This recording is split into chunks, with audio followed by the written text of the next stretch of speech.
नमस्कार, मैं प्रियंका, विरी टीवी के कोरोना स्पेशल प्रोग्राम में आपका स्वागत है। हमारे साथ एसएमएस हॉस्पिटल के ईएनटी प्रोफेसर और head neck surgeon doctor Pawan Singhal मौजूद हैं। आइए जानते हैं कान, नाक, गला और ब्लैक फंगस के बारे में। डॉक्टर साहब, आपका बहुत बहुत स्वागत है हमारे प्रोग्राम में। सबसे पहले मैं सारे दर्शकों से निवेदन करूंगी कि प्लीज आप जल्दी से हमारे ऑनलाइन सेशन में जुड़ जाएं, जिससे आप सारे सवालों के जवाब जान सके। डॉक्टर साहब, सबसे पहले मेरा ये सवाल है कि हम अगर गले की बात करें, वेदर चेंज होते ही गला खराब हो जाता है, इसकी समस्या क्या है, कारण क्या है इसका? देखिए, अगर मौसम के चेंजेस के बदलाव के कारण हो रहा है तो मुख्य कारण एलर्जी है। क्योंकि जैसे कुछ फ्रूट्स होते हैं, कुछ फल होते हैं, कुछ सब्जियां हैं या कुछ पर्टिकुलर ट्री है जिनमें पॉलिनेशन या हम कहें पराग कण निकलते हैं, उनसे मुख्यतः होता है। इसके अलावा वातावरण में नमी की अधिकता कमी वो भी हो सकती है, धूल हो सकती है। तो ऐसे कई कारक हैं जिनके कारण एलर्जी होती है और मौसम के बदलाव से। और इसका ट्रीटमेंट क्या है? जैसे सब लोग के होते हैं, मेरे भी रहता है, अपने आसपास कई लोग होते हैं जिनको इस समस्या से जूझना पड़ रहा है। देखिए, जो एलर्जिक हैं उन लोगों का सबसे अच्छा इलाज तो ये है कि आप एलर्जन से दूर रहें। जिनसे आपको एलर्जी हो रही है आप खुद देखें कि आपको किस चीज़ से एलर्जी हो रही है। अगर आपको ये परसिस्टेंटली, मतलब दो तरह की एलर्जी होती है, एक होती है इंटरमिटेंट, एक होती है परसिस्टेंट। इंटरमिटेंट मतलब कभी कभी होना, परसिस्टेंट मतलब लगातार अगर आपको चल रही है, तो आपको खुद ऑब्जर्व करना पड़ेगा, खुद देखना पड़ेगा कि किन चीज़ों से आपको हुई। और अगर आप वो नहीं कर पा रहे हैं और बहुत ज़्यादा पीड़ित हैं तो फिर एलर्जी की जाँच कराइए। उसमें 50 से लेके 100 तरह के एलर्जन से आपकी स्किन प्रिक टेस्ट करते हैं, तो एलर्जन पता लग जाएगा। उसकी वैक्सीन लगाइए, उसकी इम्यूनोथेरेपी होती है और छोटा मोटा इलाज जो एलर्जी का है वो आप कीजिए। जी, अगर आप बच्चों की बात करें तो बच्चों के अगर अपन कान से रिलेटेड कुछ उनके हो जाता है, पानी चला जाता है, बहुत नेचुरल सी चीज है, तो उनके कानों की सफाई किस प्रकार से की जा सकती है? देखिए, पहली चीज तो मैं कहना चाहूंगा, कानों को सफाई की जरूरत ही नहीं है जी। अगर आप प्रकृति का नियम देखें तो जो कान में मैल जिसे हम कहते हैं वो मैल नहीं है, इट इज नॉट डर्ट, वो है वैक्स। वो एक तरह का मोम है जो बाहर कोई भी चीज अगर अंदर जाती है, जैसे मिट्टी के कण या कोई कीड़ा या व्हाटएवर इट इज जाता है, तो उसको वो चिपका लेता है ताकि वो अंदर आपके पर्दे को नुकसान न करे, अंतः कण जो इनर ईयर है उसको नुकसान न करे और आपकी श्रवण शक्ति नॉर्मल रहे। तो इसलिए साफ बिल्कुल नहीं करना, बल्कि क्या होता है, अंदर की खाल बाहर की तरफ बढ़ती है, तो अंदर की जो पुरानी खाल बाहर की तरफ आती है वो उस वैक्स को लेते हुए आती है, तो आप फील करते हैं यहाँ कुछ आपको फील हुआ, वो बाहर आ गया जी। तो आपको छेड़ने की जरा भी जरूरत नहीं है। अगर आपको लग रहा है कि बंद है तो कृपया ईएनटी सर्जन को दिखाएं, उसी से निकलवाएं। खुद कभी भी कुछ काम में ना लें। मैं तो कहूंगा कि बर्ड्स बैन हो जानी चाहिए। लोग बर्ड्स बहुत काम में लेते हैं, उससे इंजरी कर देते हैं, पर्दा तक फट जाता है और उस बर्ड से वो बल्कि मैल को उस जगह धकेल देते हैं जहाँ स्वतः निकलना मुश्किल है जी। और अगर बात करें एयर प्रेशर की, जैसे कई लोगों को फ्लाइट में होता है, लेकिन कईयों को जैसे थोड़ा सा घर से बाहर निकलते ही इस चीज को फेस करना पड़ता है, कान में दर्द हो जाता है, इसका क्या रीजन है? देखिए, इसका रीजन मुख्यतः जो वायुदाब बना के रखती है कान के अंदर और वातावरण के बीच में, वो है यूस्टेकिन ट्यूब। यूस्टेकिन ट्यूब एक नली होती है जो नाक के पीछे से कान तक जाती है। उस यूस्टेकिन ट्यूब की कुछ एबनॉर्मलिटी हो उसके कारण होता है। जैसे यूस्टेकिन ट्यूब में एलर्जी के कारण बंद हुई हो, तो अगर वो बंद है तो जो कान के अंदर की हवा है वो धीरे धीरे एब्जॉर्ब हो जाएगी, पर्दा अंदर की तरफ चिपकना शुरू हो जाएगा, आपको वैक्यूम फीलिंग आएगी। तो जैसे अगर आप बात करते हैं कि हवाई जहाज से यात्रा की, जब आप हाई एल्टीट्यूड पे जाते हैं तो वातावरण का दबाव ऊपर कम हो जाता है, कान के अंदर ज्यादा होता है, तो वो कान के अंदर की हवा, चूंकि हवा हमेशा ज्यादा दबाव से कम दबाव की तरफ जाती है, तो कान के अंदर की हवा बाहर आने की कोशिश करती है, पर्दे पर दबाव डालती है, जिससे दर्द होता है। जब हम नीचे आते हैं तो उल्टा हो रहा है, तो वो अंदर की तरफ पुश करने की कोशिश करती है, तो दर्द होता है। अच्छा, कुछ लोगों के बहुत सेंसिटिव कान होता है, उनकी थोड़ा सा बदलाव, जैसे स्विमिंग पूल में मुश्किल से वो 8-10 फीट गए तो भी हो जाएगा जी। तो ये सारे उसके बदलाव के कारण होते हैं। तो अगर किसी को ऐसा होता है तो उन्हें च्यू करते रहना चाहिए।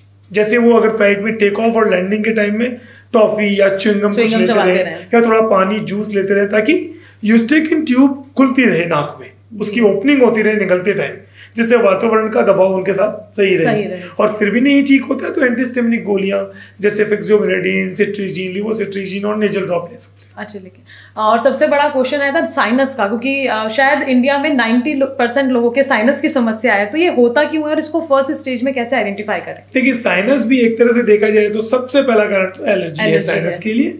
साइनस के लिए दूसरा कारण होता है नाक की संरचना में बदलाव।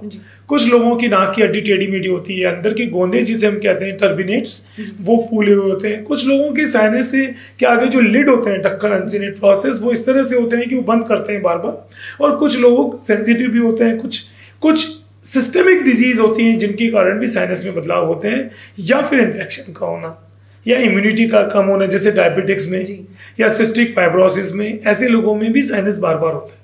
और टॉन्सिल्स की बात करें कि ठंडा पीते ही कुछ टॉन्सिल्स आपको दिक्कत करते हैं, या कुछ आपको कुछ खट्टा खा लेते हैं, जबकि भी कोरोना चल रहा है तो बोल रहे हैं खट्टा खाएं आप, जितना हो सकता है विटामिन सी लें, लेकिन लोगों को टॉन्सिल्स हो जाते हैं, तो उसके लिए क्या करें? देखिए, टॉन्सिल में दो तरह की चीजें हैं। अगर टॉन्सिल्स का आकार बहुत ज्यादा नहीं है, उन पे बहुत ज्यादा छेद या कोई चीजी मटेरियल, गंदा मटेरियल भरा हुआ नहीं है, इसका मतलब वो एलर्जिक लोग हैं कि उनके वातावरण के चेंजेस या खाने में चेंजेस के कारण, या नाक का पानी जो पीछे गिरता है वो बार बार टॉन्सिल्स कर रहा है। या दूसरा कारण होता है जो मैंने बताया, बड़े टॉन्सिल्स होना, क्योंकि टॉन्सिल्स की जो संरचना है आप देखेंगे कि टॉन्सिल्स के सरफेस पे छेद होते हैं जिनको हम क्रिप्ट्स बोलते हैं। उन क्रिप्ट्स पे अंदर से जो एपिथेलियम होती है वो बढ़ती है, तो वो चीजी मटेरियल में कन्वर्ट हो जाती है, उसके ऊपर बैक्टीरिया इन्फेक्शन करके पनीर के टुकड़े जैसे निकलते हैं या मवाद में बदल देते हैं। या कुछ लोगों के जिनके छेद ज़्यादा होते हैं, खाने के टुकड़े फंस जाते हैं और इन्फेक्शन करते हैं। तो यदि बहुत बड़े बड़े टॉन्सिल्स हैं और बहुत ज़्यादा डेली लाइफ को टोटली परेशान कर रहे हैं तो उनको ऑपरेट कराना चाहिए एंटी सर्जन को दिखा के। लेकिन अगर छोटे टॉन्सिल्स हैं, बहुत ज़्यादा परेशान नहीं कर रहे हैं, केवल मौसम के साथ, खाने के साथ चेंज हो रहे हैं, तो फिर आप देखिए किन चीज़ों से हो रहा है, उनमें थोड़ा बदलाव कीजिए। फास्ट फूड कम कीजिए, ये चीज़ चिपकने वाली चीज़ें, आइसक्रीम, कोल्ड ड्रिंक्स, ये कम कीजिए। और आदत डालिए कि कुछ भी खाएं उसके बाद कुल्ला करें। अब आप देखिए, पुराने लोग हमारे जो रहे हैं भारत में, हमारे शास्त्रों में लिखा है कि खाने के बाद भी कुल्ला करना चाहिए। कई बार हम देखते हैं बड़े लोगों को कुल्ला करते देखते, तो हमें कई बार लगता है क्यों कर रहे हो ऐसा, अभी खाना खाया है। जबकि देखिए उसका साइंटिफिक रीजन था कि आप कुल्ला कर रहे हैं तो कोई भी खाद्य पदार्थ का एक भी कण आपके दांतों पे, मुंह पे, जीभ पे, गले पे, टॉन्सिल्स में नहीं टिका हुआ है, वो सारे धुल रहे हैं ताकि आपको इन्फेक्शन ना हो। तो इसका साइंटिफिक रीजन था। डॉक्टर साहब ने जाना अभी ईएनटी के नॉर्मल जो बीमारियां होती हैं उनके बारे में। अब कोरोना चल रहा है तो उसके अंदर ब्लैक फंगस लोगों में बहुत देखने को मिल रही है। बेसिकली ब्लैक फंगस होती क्या है? देखिए, ब्लैक फंगस एसएस तो एक मिसनोमर है, गलत नाम दिया हुआ है। चूंकि ब्लैक कलर के इसकी कॉलोनीज दिखाई देती हैं जब ये पूर्ण रूप से बन जाती हैं, और या फिर इसके कारण जो थक्के या जो स्कार बनते हैं वो ब्लैक होते हैं, तो इसलिए अपन इसको नाम ब्लैक फंगस देते हैं। ऐसा जिसका नाम होता है म्यूकरमाइकोसिस। तो ये black fungus immuno compromise patients में ज्यादा होती है जी। और ब्लैक फंगस को मतलब बेसिकली अगर हो गया तो ये इसका रीजन क्या है? स्टेरॉइड जैसे आजकल बोल रहे हैं कि बहुत हाई स्टेरॉइड दिए जा रहे हैं, तो क्या जो लोग अदर किसी डिजीज की वजह से स्टेरॉइड ले रहे हैं तो उनको हो सकती है ब्लैक फंगस की प्रॉब्लम? देखिए, सबसे बड़ा कारण ब्लैक फंगस का है रोग प्रतिरोधकता में कमी। मतलब आपकी इम्यूनिटी का कम होना। अब आपकी इम्यूनिटी किसी भी कारण से कम हो सकती है। अभी जो कयास लगाए जा रहे हैं मोस्टली वो ये है कि किसी का शुगर लेवल बढ़ना, मतलब डायबिटिक लोग, या वो लोग जिन्हें स्टेरॉइड ज्यादा दिए गए, या वो लोग जो जिनकी किडनी या कोई और ऑर्गन ट्रांसप्लांट किया हुआ है, क्योंकि वो इम्यूनो सप्रेशन ड्रग पे हमेशा होते हैं पूरी जिंदगी, जिनके ऑर्गन ट्रांसप्लांट करते हैं ताकि वो फेल्योर ना हो जाए, या वो लोग जिनकी किडनी फेल्योर्स हैं, या वो लोग जो इम्यूनोथेरेपी ले रहे हैं या कैंसर की कोई दवा ले रहे हैं। तो ऐसे वो सारे लोग जिनकी इम्यूनिटी कमजोर है या जो इम्यूनो सप्रेसिव एजेंट्स पर है।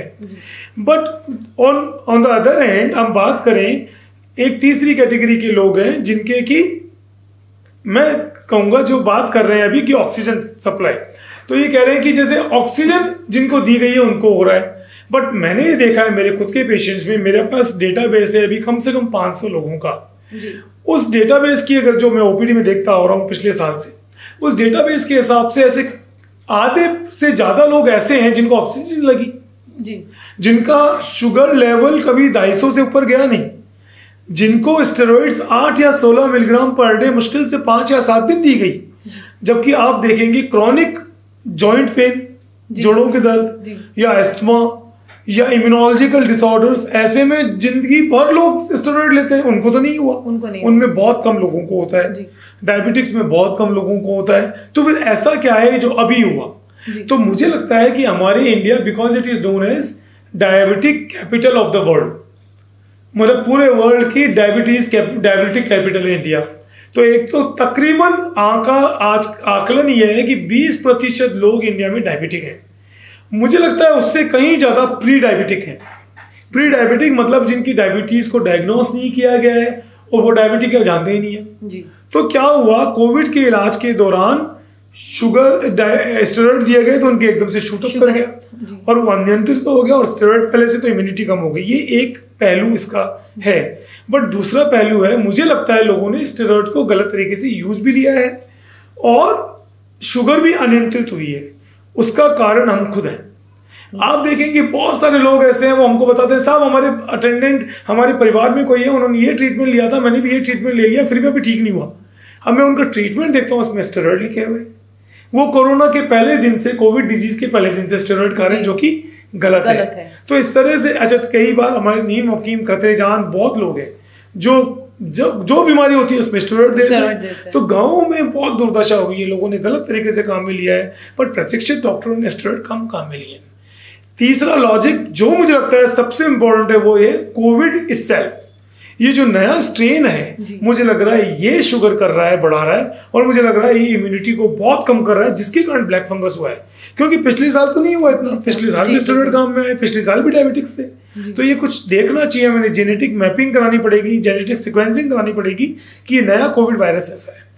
डॉक्टर साहब, ब्लैक फंगस के लिए बोलते हैं कि नमी में रहने वालों को ज्यादा हो रहा है, तो नमी में रहने वाले कैसे, जैसे एसी में रह रहे हैं जो लोग, या क्योंकि कई लोग का काम ही एसी में होता है, वो छोड़ तो सकते ही नहीं है रहना उसको, तो कैसे उस चीज से कैसे बचें, या फिर ये सिर्फ कोविड पेशेंट को ही हो सकता है ब्लैक फंगस? देखिए, सर्वविदित है कि नमी से, ह्यूमिडिटी से फंगस होता है। हमारे कान ना गले के लोगों में अगर आप देखेंगे तो कान का फंगस बहुत कॉमन है। जैसे ही बारिश का मौसम आया, जैसे ही ह्यूमिडिटी बढ़ी, उनको फंगस हो जाता है, क्योंकि वो नमी होती है और हो जाता है। तो लेकिन अगर हम म्यूकर की बात करेंगे तो ऑल्दो नमी वाली कंडीशंस में ये पनप सकता है, बट यूजुअली नॉर्मल लोगों में नहीं होता। क्योंकि अगर आप इसकी प्रेजेंस की बात करें, इसकी उपस्थिति की बात करें, तो ये अभी हवा में इस कमरे में भी मौजूद है, ये मेरे नाक में भी मौजूद है, मेरे मुंह में भी है, मेरी आंखों में भी हो सकता है जी। नॉर्मली अपने साथ कमंसल रह रहा है, लाखों इसके स्पोर्स अपने अंदर पड़े हुए हैं, लेकिन किसको बीमारी कर रहा है? जिसका इम्यूनिटी कमजोर है। इस तरह से हमारे साथ डॉक्टर साहब एक व्यूअर जुड़े हैं, राहुल जैन। वो पूछना चाह रहे हैं कि उनके घर में उनके माता पिताजी को कोविड हुआ था, वो उससे नेगेटिव आ गए हैं, लेकिन उनकी खांसी खत्म नहीं हो रही है, तो उसका रीजन, उसके लिए क्या करें? देखिए, ये बहुत अच्छा प्रश्न है, क्योंकि मुझे लगता है 50% पोस्ट कोविड लोगों को खांसी रह रही है जी। और हमने ऑब्जर्व किया है करीबन 15 दिन से 30 दिन तक उनको ये खांसी रहती है। ये शायद वायरस द्वारा एक तरह की जनित एलर्जिक ब्रोंकाइटिस है, ब्रोंकाइटिस जिसे हम कहते हैं। कुछ मत कीजिए, आप खान पान अच्छा रखिए, खूब फ्रूट्स, हरी सब्जियां खाइए, भाप थोड़ी सी लेते रहिए, और आप चाहें तो विटामिन लंबे टाइम लीजिए, विटामिन सी, विटामिन डी और जिंक थोड़ा सा 15-20 दिन या 1 महीने तक आप ले सकते हैं, जिससे कि इम्यूनिटी बढ़े। अगर डिस्टर्बिंग खांसी है, डेली एक्टिविटी को कर रही है, फिर आपको डॉक्टर को दिखाने की जरूरत है कि कहीं आपको एस्थमा तो डेवलप नहीं हो गया है, या आपके फेफड़ों में कोई निमोनिया या फंगस अभी भी तो नहीं चल रहा है जी। ब्लैक फंगस से रिलेटेड एक क्वेश्चन है कि ब्लैक फंगस को बेसिकली आइडेंटिफाई कैसे करें फर्स्ट स्टेज में, कि पेशेंट को कैसे पता लगे? अपने आसपास काफी लोग हैं जो उच्च ऑक्सीजन के सपोर्ट पे भी गए हैं, तो कैसे पता करें कि उनको ब्लैक फंगस का सिम्टम्स आ गए हैं? देखिए, ये मुझे लगता है सबसे गोल्ड स्टैंडर्ड क्वेश्चन है, क्योंकि सबको ये पता होना चाहिए कि ब्लैक फंगस का प्रारंभिक क्या क्या लक्षण हो सकते हैं। तो उसमें आता है गाल पे सूजन सी आना, या गाल में सूनापन होना, या नाक पे सूजन आ जाए, आंखों में सूजन आ जाए, या नाक का ये जो ब्रिज है ये फूल जाए जी। या कलर चेंज होना शुरू हो जाए, गाल का या नाक का या आंखों का कलर या तालू का कलर, या कोई दांत ढीला हो रहा है आपका, दांतों में दर्द होना, चीज चलना, सिर दर्द होना, आंखों का दर्द, देखने में परेशानी आना, या आंखों की मूवमेंट अफेक्ट होना, ये सारे, या धुंधला सा दिखना शुरू हो जाना, ये सारे वो लक्षण हैं जो ये कहते हैं। और एक और कॉमन चीज है, वो है नाक से खून का आना, या नाक से आपको ब्लैकिश गंदला काला या भूरा सा कुछ सिक्रेशन आना, या चींचड़े से निकलना। ये एक और लक्षण है। और अगर बात करें जैसे कि डायबिटिक पेशेंट क्या आप बोल रहे हैं कि उनके अंदर ज्यादा आ रहे हैं, तो उनमें सिम्टम्स ये तो नॉर्मल कोरोना के बाद में रहते ही है कि आप पे कुछ ना कुछ चल रहा है, रेगुलर समस्या चल ही रही है खांसी वांसी की, तो आइडेंटिफाई नहीं कर पा रहे, तो इसका रिकवरी में कितने चांसेस हैं कि या मतलब पेशेंट को बिल्कुल 3rd स्टेज पे ही फील होएगा या वो दिखाने जाएगा कि खांसी सबके रहती है, दर्द सबके रहता है, तो कैसे पता करें उस चीज को? इसलिए मैं कह रहा हूँ कि इसकी अगर प्रारंभिक अवस्था में जांच हो जाए तो संभव है कि उसको बचाया जा सके, क्योंकि म्यूकरमाइकोसिस आप मानेंगे नहीं कि तकरीबन 30 से 50% म्यूकरमाइकोसिस के मरीजों का देहांत हो जाता है। जी सर। इसकी मोर्टेलिटी इतनी हाई है, तो प्रारंभिक अवस्था में जैसे मैंने सारे लक्षण बताए, यदि ऐसा कुछ है तो उन्हें तुरंत डॉक्टर को दिखाना चाहिए। चिंता ना करें, इतना तनाव भी न लें, अवसाद में ना जाएं कि आपको म्यूकर हो गया। अगर हल्का फुल्का कुछ है तो आप ध्यान ना दें, लेकिन अगर जो मैंने सिम्टम्स बताए इनमें से कुछ परसिस्टेंटली 1-2-3 दिन तक चल रहे हैं तो आप डॉक्टर को दिखा के अपनी राय ले लें। ईएनटी सर्जन को जरूर दिखाएं, क्योंकि ईएनटी सर्जन आपके नाक के अंदर एंडोस्कोप डाल के या लाइट डाल के देख सकता है कि नाक में कोई अंदर की म्यूकोसा जो श्लेष्म झिल्ली होती है उसमें कोई कलर में बदलाव तो नहीं है, तालू में तो कुछ नहीं है, तो वो रूल आउट कर सकता है और फिर जरूरत पड़ने पर होम टेस्ट और सारे टेस्ट कर सकते हैं। सर हमारे साथ एक व्यूअर जुड़े हैं, अयूब खान, उनका एक क्वेश्चन है कि उनको कोविड हुआ, फिर स्टेरॉइड के इंजेक्शन लगे, अब उनके ब्लैक फंगस हो गया है, तो वो कह रहे हैं कि उनका सवाल है कि ऑपरेशन कराना क्या जरूरी है या फिर किसी इंजेक्शन की वजह से ये ठीक हो सकता है? देखिए, ब्लैक फंगस का प्रमुख इलाज तो एम्फोटेरिसिन बी इंजेक्शन है, लेकिन अगर किसी के स्कार बन रहा है या किसी के नाक में ब्लैक क्रस्ट जमे हुए हैं वो निकालना बहुत जरूरी है। कैसे फायदा करता है? क्योंकि जो गला हुआ ऑर्गन है, अंदर क्रस्ट है, वो अगर नहीं निकालेंगे तो इफेक्टिव नहीं होगी एंटी फंगल 4 कारणों से। पहला कारण, चूंकि वो जो गला हुआ पार्ट या अंग या क्रस्ट है वो खुद फंगस लेके बैठे हुए, तो अगर वो लेके बैठे हुए तो सेकेंडरी इन्फेक्शन का डर हमेशा रहेगा। दूसरी चीज, फंगस का लोड उसमें इतना ज्यादा है तो आप जो एंटी फंगल एम्फोटेरिसिन बी दे रहे हैं उसका ज्यादातर पार्ट तो उसको ठीक करने में लग जाएगा, तो आपके जो स्वस्थ पार्ट जहां पर फंगस घुस रहा है उसको आप कैसे ठीक करेंगे?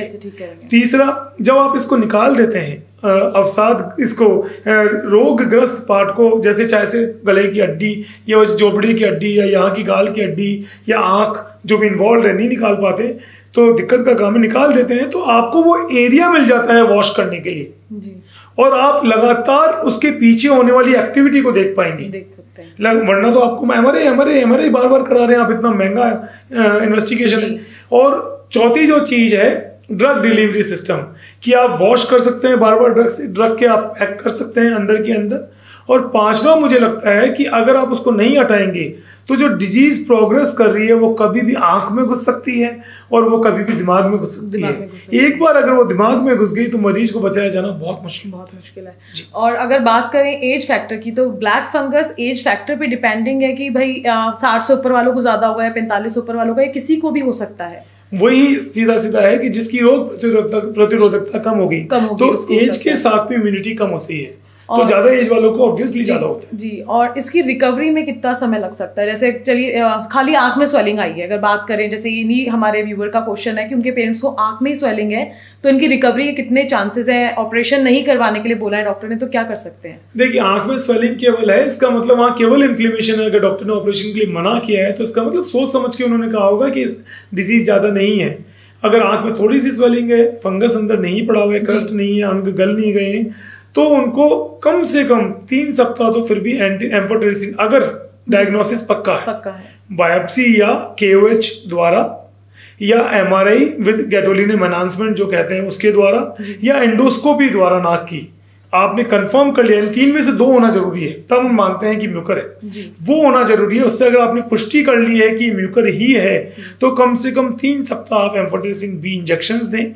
उसके बाद आप ओरल थेरेपी पे स्विच ओवर कर सकते हैं, स्टेप डाउन अप्रोच, जैसे पोसाकोनाजोल या आइसोबुकोनाजोल, इन पे आप ले सकते हैं। वो करीबन कम से कम 1.5 महीने से लेके 3 महीने तक चलने चाहिए। yes. और अभी बिहार में 4 केसेस आए व्हाइट फंगस के, तो इन ब्लैक फंगस और व्हाइट फंगस में क्या डिफरेंस है? देखिए, व्हाइट फंगस 2 तरह के हो सकते हैं, एक तो होता है अपॉर्चुनिस्टिक इन्फेक्शन कैंडिडा और एक होता है एस्परजिलोसिस।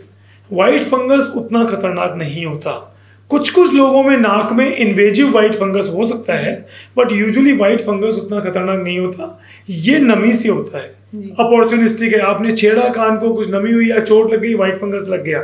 उसी तरह से नाक में भी वाइट फंगस एस्परजिलोसिस होता है, कई बार एलर्जिक एस्परजिलोसिस भी होता है, उतना खतरनाक नहीं है। इसलिए हमने देखा 4 पेशेंट हमने ऐसे देखे जिनमें वाइट फंगस है, ना कि ब्लैक, तो उसमें उतना एग्रेसिवली ट्रीटमेंट करने की जरूरत नहीं है। आप माइल्ड होके सफाई करें, ट्रीटमेंट ओरल थेरेपी पे भी जा सकते हैं, वॉश कर सकते हैं, बस आपको ज्यादा अंग निकालने की जरूरत नहीं है। अगर बात की जाए जो लोग बहुत ज्यादा तेज बोलते हैं, अब सबका अलग अलग प्रोफेशन है, चाहे टीचिंग में हो, चाहे मीडिया में हो, चाहे पुलिस में हो, तो वो अपने गले को किस तरह से ठीक करें? इसमें जैसे आपको तेज बोलने की अगर जरूरत भी है, जैसे आप मीडिया में हैं, मैं टीचर हूँ, सिंगर्स हैं, हॉकर्स हैं, आपने कभी सुना लता मंगेशकर का गला खराब हुआ? जी नहीं। क्यों नहीं हुआ? Because she knows how to sing. आपको किसी भी प्रोफेशन में आप हैं, आपको पता होना चाहिए कि हमारी वॉइस को काम में कैसे दें।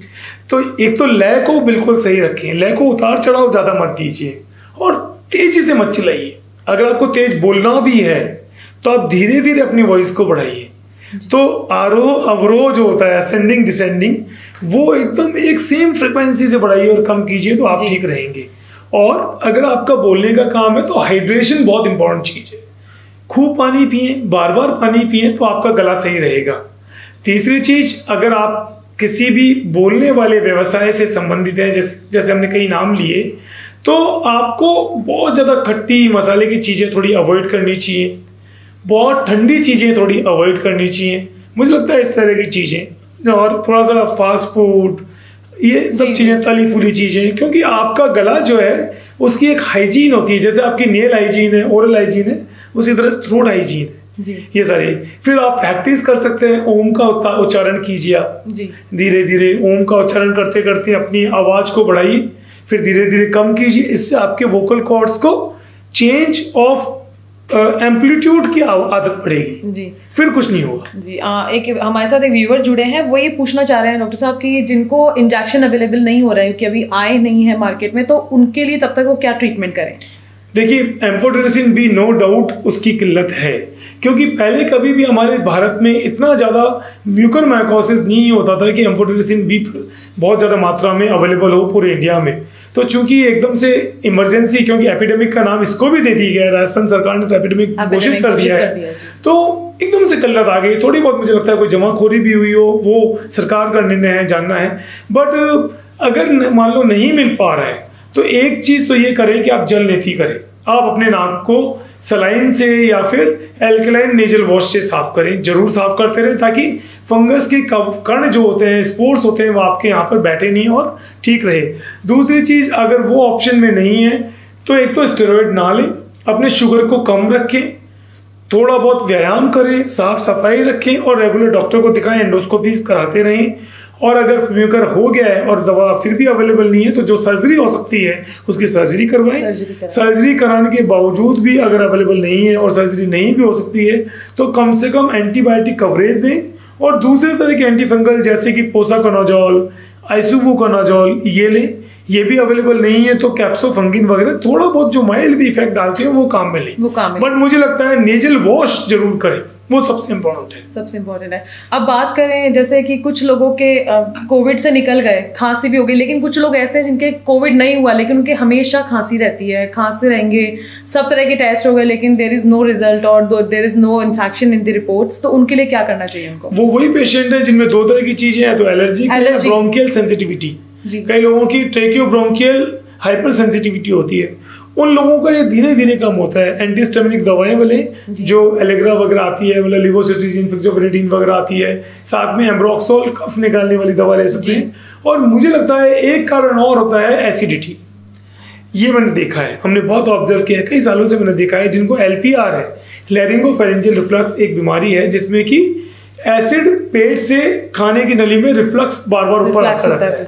जब वो ऊपर आता है तो चूंकि खाने की नली के आगे ही आपका सांस का रास्ता है, तो उसके रिफ्लक्स से सांस का रास्ता सिकुड़ता रहता है, तो उसमें बार बार संकुचन होता है जो खांसी को कॉज करता है। So this is known as LPR। ऐसे में आप एसिडिटी की दवाई लें और अपने खान पान में बदलाव करके कम एसिडिटी वाली चीज़ें खाएं पिए, जिससे कि आपके स्पाज्म नहीं आए तो आपको देखिएगा आप खांसी कम हो जाए।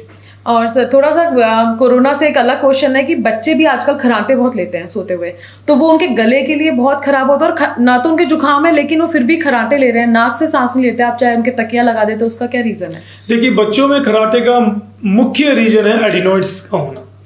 जो नाक के पीछे टॉन्सिल जैसे स्ट्रक्चर होता है जिन्हें हम एडिनोइड्स कहते हैं, वो मुख्य कारण है। इसके अलावा टॉन्सिल्स का बढ़ना भी बच्चों में कारण है।